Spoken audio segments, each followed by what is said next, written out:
Oi, gente, eu sou a Giovana e sejam muito bem-vindos a mais um vídeo aqui no canal More Livro.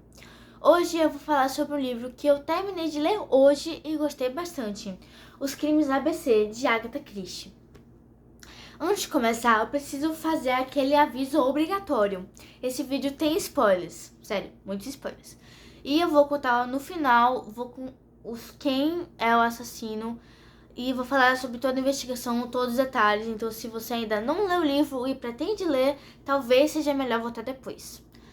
Bom, a história começa quando o Hercule Poirot recebe uma carta muito estranha. A carta é enviada por alguém que assina apenas como ABC. Nela, a pessoa está escrevendo praticamente desafia Poirot e avisa que um crime vai acontecer em uma determinada data. E, sinceramente, se fosse Poirot, teria pensado que era um trote. Porque imagina você receber uma carta de alguém dizendo que vai cometer um assassinato. Parece coisa de alguém que tá querendo chamar atenção.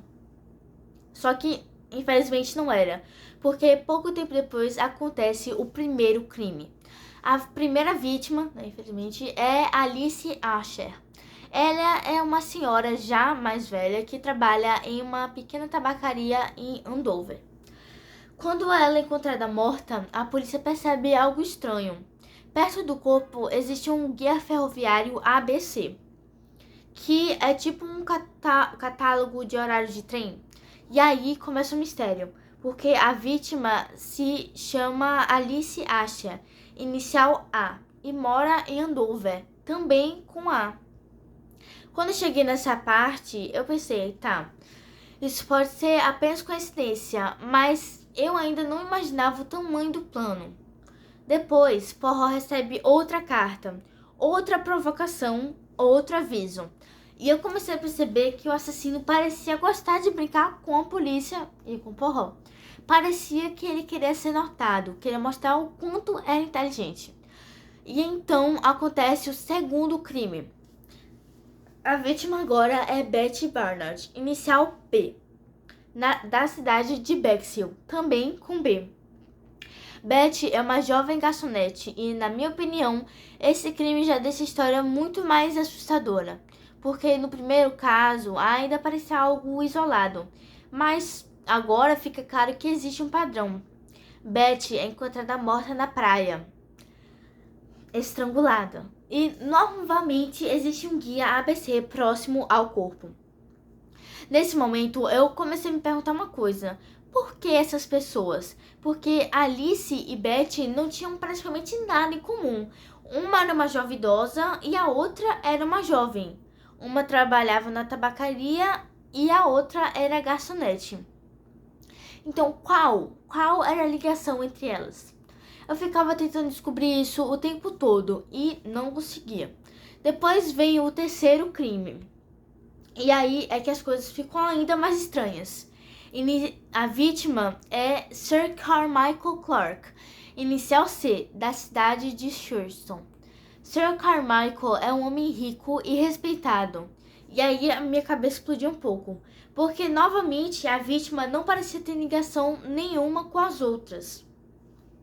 O assassino estava escolhendo as pessoas aleatórias ou existia alguma conexão escondida? E foi nessa que eu descobri uma das coisas que eu mais gostei no livro. A Agatha Christie faz a gente procurar uma ligação que simplesmente não encontra. Eu fiquei criando teorias. Talvez todo tivesse se encontrado um dia, talvez fossem parentes distantes, talvez existisse algum segredo, mas nada parecia se encaixar. E aí depois acontece o quarto e finalmente o último crime, a letra D. E dessa vez, a vítima é George Earsfield, ou pelo menos era para ser. Só que durante a confusão de um cinema lotado e escuro, acontece um assassinato e a situação fica muito mais bagunçada. A essa altura, a Inglaterra inteira já está acompanhando o caso. Todo mundo está morrendo de medo. As pessoas começam a prestar atenção nas letras dos seus nomes. E a polícia está desesperada. E Poirot continua tentando entender a lógica desse assassino. Eu gostei muito dessa parte porque parece uma corrida contra o tempo. você percebe e você sabe que quando uma nova carta chega, significa uma nova morte. E cada vez que aparece uma carta, você pensa assim, ai não, de novo não. Enquanto isso, conhecemos Alexander Bonaparte Crush, que a gente conhece ele do início do livro, né? Que ele muda de capítulo, de perspectiva entre o Hastings, que é amigo do Poirot, e o Alexander, que é outro personagem. Que você até fica meio assim, tipo, que é ele, né? Ele é um personagem muito interessante, porque tudo nele é suspeito. Ele tem problemas de memória, sofre dor de cabeça, tem momentos em que não lembra exatamente onde esteve. E pior ainda, as evidências começam a apontar para ele. Muitas evidências, até demais. E isso deveria ter me deixado desconfiada, mas não deixou. Eu realmente comecei a acreditar que ele era assassino. A polícia também acreditava. Praticamente todo mundo acreditava. E aí vem a parte genial de Agatha Christie. Quando tudo parece ser resolvido, Poirot continua investigando, porque existe uma coisa que o incomoda, o motivo. Por que um homem escolheria vítimas completamente aleatórias em ordem alfabética? Qual é o mínimo de sentido nisso? E é então que ele percebe algo incrível. O assassino nunca quis matar apenas 4 pessoas. O assassino, falei errado. O assassino nunca quis matar 4 pessoas. Na verdade, ele queria matar apenas uma única pessoa. O Sir Carmichael Clark. Todo o resto era uma distração. E quando eu descobri isso, eu fiquei chocada. Porque de repente tudo fazia sentido. Os crimes A, B e D não eram o objetivo principal. Eles eram uma cortina de fumaça, uma forma de esconder o verdadeiro assassinato. O alvo real sempre foi o Sir Carmichael Clark. E aí, finalmente descobrimos a verdade. O verdadeiro assassino era Franklin Clark, o irmão de Sir Carmichael. Ele sabia que herdaria muito dinheiro após a morte do irmão. Então, ele criou um plano extremamente elaborado. Ele escolheu vítimas aleatórias, criou o padrão alfabético, enviou cartas para Poirot, manipulou as investigações e ainda fez tudo parecer obra de um assassino em série. Além disso, usou Alexander Bonaparte Cush como bode expiatório. Cush era a pessoa perfeita para ser acusada. Ele parecia estranho, tinha lapsos de memória, estava presente nos locais que teve os crimes. Então Franklin praticamente construiu toda a armadilha ao redor dele.